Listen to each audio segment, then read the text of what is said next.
Imagine one careless sentence, tossed out with a smirk, bringing an entire courtroom to a halt and rewriting the fate of the person who dared to say it.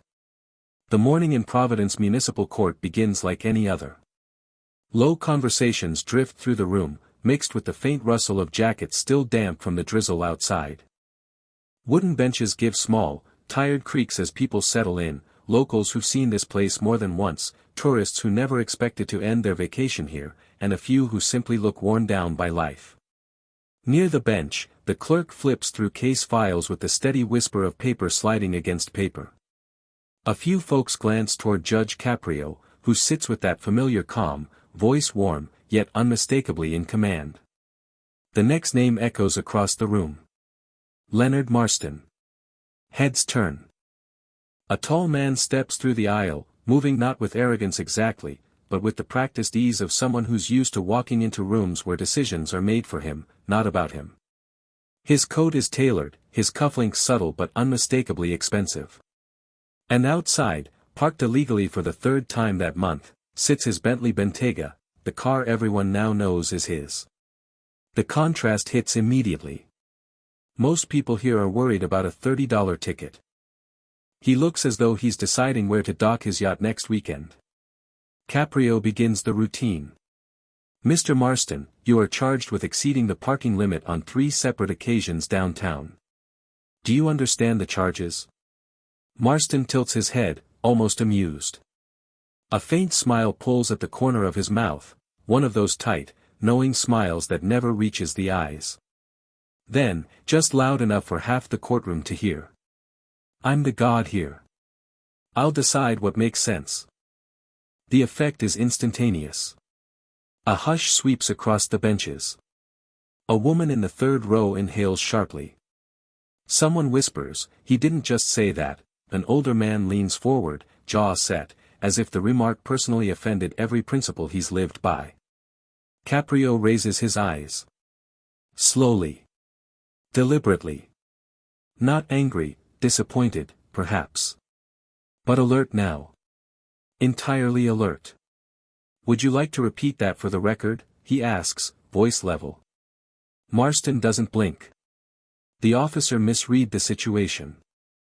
Let's not pretend this is important. The arrogance rolls off him like cologne, thick, unmistakable. But the courtroom isn't with him. Not today. From the back, an elderly man mutters, "I saw him that day," barely audible, but enough to nudge the tension higher. Then another ripple of realization moves through the spectators. Marston isn't just rich, he personally funded part of the city's automated parking upgrade, the very system that caught him. He broke rules he helped design. A detail that now hangs in the air like a loaded question. Caprio leans slightly forward, hands folded. "Mr. Marston," he says quietly, "we'll see today just how much sense your version of the world makes." The room stills. The confidence, the wealth, the Bentley outside, none of it shields him now. A small crack has appeared in the surface of his perfectly controlled image. And everyone feels it. Where are you watching from? Let me know in the comments below and don't forget to subscribe to this channel. Caprio studies Marston for a long moment before speaking. The judge's voice is calm, steady, almost too gentle for a man who has just declared himself God in a courtroom. "Mr. Marston, tell me a little about yourself. It helps me understand the context." The request is familiar to the regulars, this is the part where most people soften. But Marston doesn't soften, he stiffens. "Why?" He replies, almost dismissively. "My biography is on Google." Isn't that enough? A ripple of disapproval passes through the room. Caprio doesn't react. He simply folds his hands and answers. "What I need to understand isn't on Google." For the first time, Marston exhales, short, sharp, irritated. He knows the script here, but he refuses to play it. Still, something in Caprio's tone presses him. Reluctantly, he begins. "My father poured concrete for 30 years, he says, voice clipped. 3 shifts, sometimes. My mother worked a cash register. We lived in a neighborhood where the power went out every storm, and the only thing politicians fixed was their own campaign posters. His posture stays rigid, but there's a small fracture in his delivery, an edge of memory he didn't intend to show. I watched them struggle, he continues. Watched them get stepped on. Watched people in suits make promises they forgot by morning. The courtroom grows quieter. Some older spectators exchange glances, this part is familiar to them. But the empathy barely has time to surface before Marston tears it away. And that, he says, voice hardening, is exactly why I chose to rise above all of it. In this country, you either make the rules or you get crushed by them. I decided to stop being the one who gets crushed. A few listeners shift uncomfortably. Whatever sympathy was forming now dissolves into something more complicated. Caprio tilts his head. So you built your fortune on that mindset? Marston gives a short laugh, dry, almost metallic. My first deals were in the 90s. Tough years. People lost money, yes. Legally. They signed the papers. I played by the book. But did you play fairly? Caprio asks. Fair. Marston repeats the word like it's foreign. Fair doesn't exist. Only outcomes. The judge lets that sit. No reaction. No judgment. Just silence, deep enough for the spectators to feel its weight. A woman in the front row folds her arms tightly. A retired teacher shakes his head, whispering, that's the problem, that right there. Caprio leans forward slightly. You mentioned earlier you weren't supposed to be in the city on the day of the violation. Marston hesitates, just briefly. It's the first sign of something unsaid, something he'd rather keep buried. I had a meeting, he replies too quickly. A private matter. Doesn't concern this. Caprio notes the shift. A small change in cadence. A protective wall sliding into place. The judge keeps his tone neutral. Everything concerns this if it helps us understand your conduct. Marston's jaw tightens. He slips back into cold certainty. I'm here because a parking sensor malfunctioned and a rookie officer didn't know what he was doing. That's it. But the courtroom doesn't believe him. Not anymore. They've seen something behind the armor now, poverty that hardened into ambition, ambition that calcified into entitlement.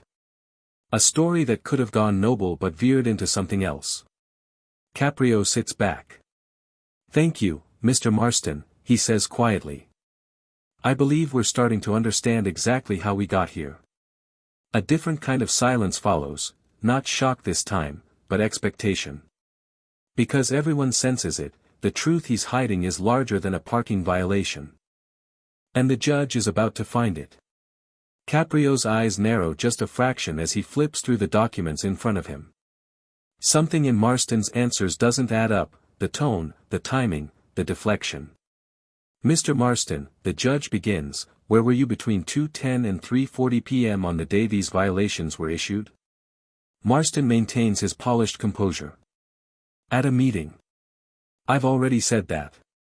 Caprio doesn't respond immediately. Before he can press further, someone in the back rises hesitantly, a woman in a simple cardigan, clearly not accustomed to public attention. Your Honor. I'm sorry to interrupt. Her voice trembles, but she continues. He wasn't at any meeting. He was on Elmwood Avenue. In my neighborhood. Marston's head snaps toward her, sharp as a blade. It's the first time his mask truly cracks. Caprio gestures gently. Ma'am, please step forward. She approaches, clutching her purse. People in the gallery lean in. The room, moments ago restless, is now silent. She says, I remember because the ambulance had been called for an elderly man on the block. The paramedics couldn't get through. His car, she glances at Marston, was blocking the only exit. They had to wheel the stretcher 3 houses down. He was struggling to breathe. A breathless murmur sweeps across the courtroom.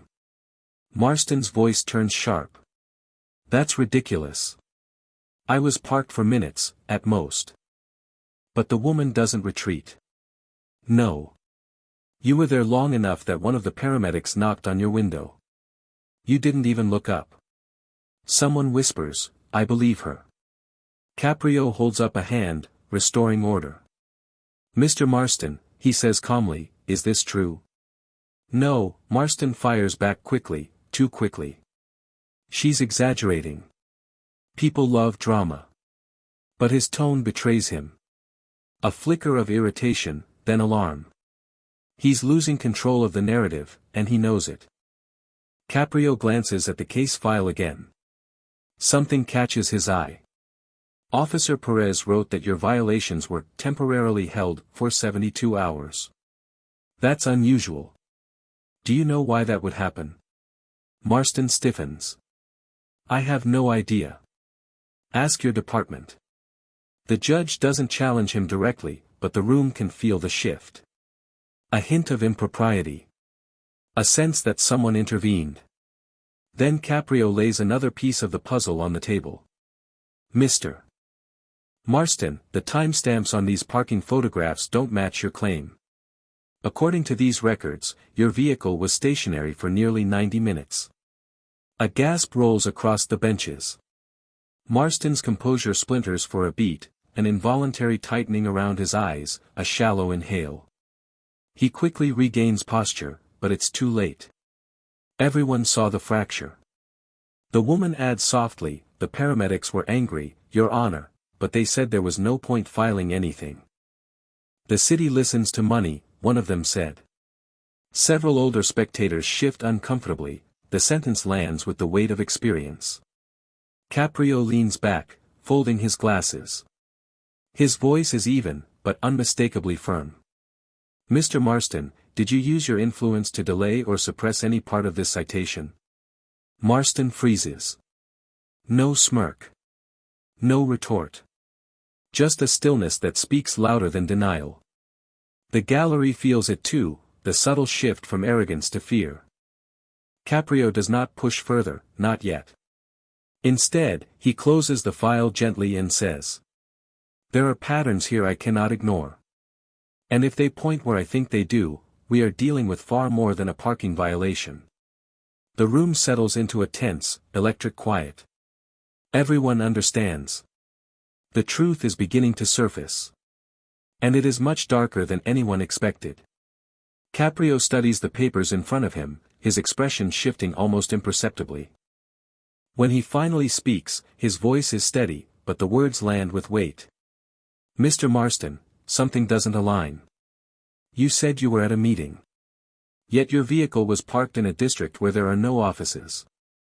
Only homes. A ripple moves through the room. Marston's jaw tightens. It's the smallest reaction, but for a man built from steel and control, it's seismic. Caprio doesn't raise his voice. I'd like to call a witness who can clarify the timeline. The doors open, and a uniformed paramedic steps inside, broad-shouldered, calm, the kind of man who has seen too much to be impressed by wealth. He stands by the bench and speaks plainly. Your Honor, on the day in question, we were responding to a cardiac emergency. We lost critical minutes because a Bentley blocked our exit. The driver was nowhere around. We knocked, tried the loudspeaker, nothing. The gallery falls completely still, even the air seems to hesitate. Marston shifts in his seat, eyes flicking toward the witness with something between irritation and fear. I wasn't gone long. You're dramatizing this. The paramedic doesn't react to the jab. He simply adds, 3 minutes can determine whether someone sees another sunrise. The silence that follows feels heavier than accusation. Caprio folds his hands. Mr. Marston, why were you truly in that neighborhood? You've given us one explanation, and the evidence gives another. For the first time, Marston's polished veneer fractures. He inhales, a shallow, unsteady breath. I wasn't at a meeting, he mutters. I was, at a clinic. A private appointment. Someone in the gallery whispers, so that's it. Caprio's tone softens but carries far deeper penetration than any harshness. Are you struggling with a medical condition, sir? Marston's eyes drop, not in humility, but in something closer to resignation. He doesn't answer. He doesn't need to. The truth is already sitting in the room with him. The judge allows the silence to settle. Older spectators shift on the benches, their faces carrying a lifetime of moments when pride outweighed honesty. The woman who testified earlier speaks again, gently. I saw you leaving that building. You looked unwell. I thought you might faint. Her voice isn't accusatory now. It holds concern. That contrast hits the room harder than any confrontation. Marston's shoulders sagged, not dramatically, but with a quiet surrender. The unshakable man who claimed divinity minutes ago now looks unmistakably human. Caprio leans forward, elbows resting lightly on the bench. Mr. Marston, if you had said this at the beginning, the conversation today might have been very different. But lies have a way of closing the doors that honesty could have opened. The gallery absorbs those words like a collective breath. Marston finally looks up, and for a fleeting moment, the arrogance is gone. In its place, something raw, unguarded. Caprio continues, voice steady but resonant. This is no longer about a parking violation. This is about a man running from something he cannot outspend or outmaneuver. The judge's gaze stays fixed on Marston, not unkind, but unwavering. And today, Mr. Marston, the running stops. The clerk dims the light slightly and loads the footage on the screen. A soft hum fills the courtroom as the monitor flickers to life. People lean forward instinctively, as if bracing for something they already sense will change the direction of the case. The timestamps appear first. Then the Bentley glides into view, too fast for a residential street. It stops abruptly, tires jerking. The car is wedged beneath a bold red sign, "No stopping anytime." Marston steps out. Not with the swagger he displayed in the courtroom, but bent slightly, one hand pressed to his ribs. His face is tight, eyes unfocused. He doesn't look like a man who owns half the city. He looks mortal. He walks toward the clinic's side entrance, almost stumbling. No valet. No aide. Just a human being trying not to collapse in front of strangers. A whisper cuts through the room, "Good Lord." Caprio doesn't respond. His attention is fixed on the screen, reading the images like a physician reads a scan. The timeline progresses. At 2:26 p.m., the ambulance appears. Its rear doors slam. Paramedics work quickly, sliding someone inside. The siren isn't on, they are stabilizing first. At 2:27, the driver climbs in, activates the lights, and tries to move forward. The Bentley blocks everything. The driver gets out and knocks, first softly, then louder. He circles the car, checks the window, even tries the horn to alert any passerby who might know the owner. No one comes. A woman in the gallery steadies herself with a hand on the bench. The older man beside her mutters, 3 minutes, that's a lifetime for a heart. Then comes the moment that sucks all the air out of the room. At 2:31, Marston emerges again. He's holding the edge of the wall, breathing sharply. He sees the ambulance. He sees the struggle. He sees the lights. And he turns away. Not hurriedly. Not guiltily. Just avoids it. As if the responsibility is too heavy to acknowledge. A muted groan sweeps across the gallery. Caprio raises a hand slightly, not to silence them, but to steady the room. The footage freezes on Marston's back as he walks away. "Mr. Marston," Caprio says quietly, "do you wish to add anything before we proceed?" Marston's voice is coarse. I didn't think they needed me. I didn't think." A new figure steps forward. The doctor from the clinic, white coat, subdued demeanor, eyes carrying the fatigue of someone who sees life's fragility daily. He addresses the judge, but glances at Marston as if speaking to an old wound. "Your Honor, Mr. Marston had just received alarming test results. I urged him to stay for observation. He refused. He said he had business obligations that couldn't wait. A few listeners exchange knowing looks. Business over body, an old American story. But, the doctor adds, I don't believe he was trying to be cruel. He was afraid. Marston flinches, as if the word itself strikes deeper than any accusation. Caprio turns to him, voice low but firm. Fear doesn't excuse harm. But it explains why you ran. The paramedic nods slowly, acknowledging the complexity even in the wrongdoing. From the front row, the woman who had spoken earlier rises again.